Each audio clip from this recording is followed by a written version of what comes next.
الحمد لله رب العالمين، والصلاة والسلام على رسوله الكريم. أما بعد، فأعوذ بالله من الشيطان الرجيم. بسم الله الرحمن الرحيم.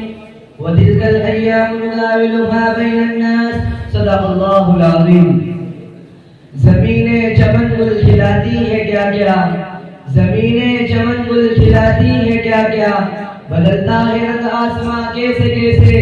یہ گورے سکندر یہ ہیں قبر دارا، یہ گورے سکندر یہ ہیں قبر دارا، لے نامیوں کے نشا کیسے کیسے.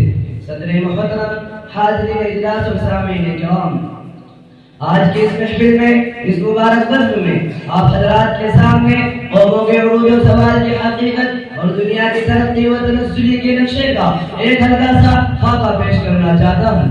مجھے امید ہے کہ اس آئینے اور حقیقت کی چھلی میں ہم اقتدار باختہ اور ترقی یافتہ اقوام کا چہرہ دیکھ سکیں گے. ان کے مستقبل کا اندازہ ہمیں ہو جائے گا اور خود اپنے تئیں فیصلہ کریں گے. حضرات، دنیا آج سے نہیں ہزاروں بلکہ کروڑوں برس سے قائم ہے اور قیامت تک باقی رہے گی.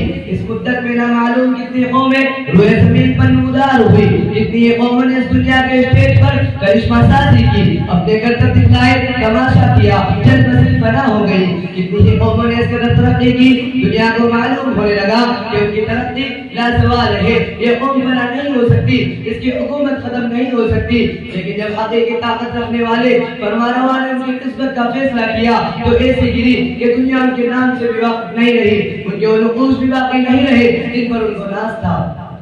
نمرود نے سوچا کہ تو نے تو خدائی کا دعویٰ کر ڈالا، بابل و نیلوا کے تمام اختیارات تمہارے قبضے میں ہیں، ان کے خنڈرات پر تمہارا سکہ جاری ہے، اقتدار کا تاثرہ تمہارے پاس ہے، قوت و طاقت، غلبہ و تسلط، فوج و سپاہ، لشکر و رعایا، سب پر تمہاری حکمرانی ہے. اسی نشہ اقتدار میں سرمست ہو کر نمرود نے تمرد و سرکشی کی، ظلم و ستم، کفر و عدوان کا ایک نیا باب شروع کیا.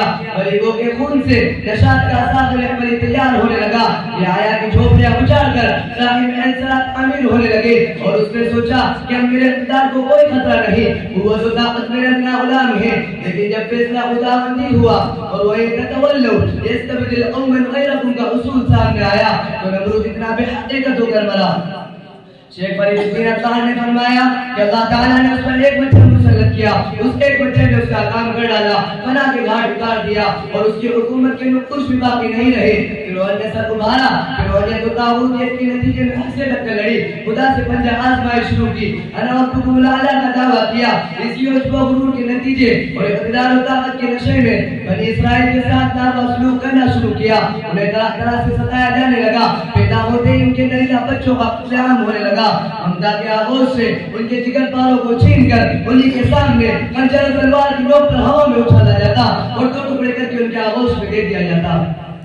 فرعون نے سوچا کہ وقت کی طاقت تیرے پاس ہے، دریائے نیل تیری حکمرانی ہے، مصر کے خزانے تیرے قبضے میں ہیں، شاداب کھیتیاں اور سب فضا پھلوارے تمہارے تصرف میں ہیں، فتو و خشم، جاہ و منصب، نوکر و چاکر، دولت و ثروت تیرے ادراجیرے ہیں، آسمان مصر کی گردنیں تیرے آگے جھکی ہوئی ہیں.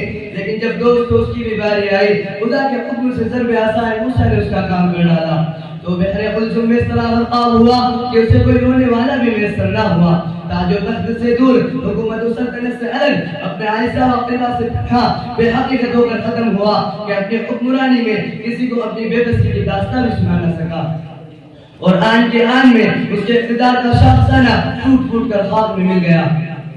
سامعین کرام، واقعہ ہے کہ اس اسٹیج پر کتنے ہی جبابرہ، نمائندہ، فرائضہ، اکاسرہ، قیاسرہ آئے اور اپنے وقت میں ایسے کرشمے دکھائے جس نے دنیا کو حیرت میں ڈال دیا اور دنیا نے ان پر یقین بھی کر لیا کہ ان کی ترقی لازوال ہے، وقت کا دیوتا ان پر مہربان ہے. اب یہ طاقت کبھی ختم نہیں ہو سکتی، ان کے اقتدار کو چیلنج نہیں کیا جا سکتا. بس اپنی تقریر کو اسی بات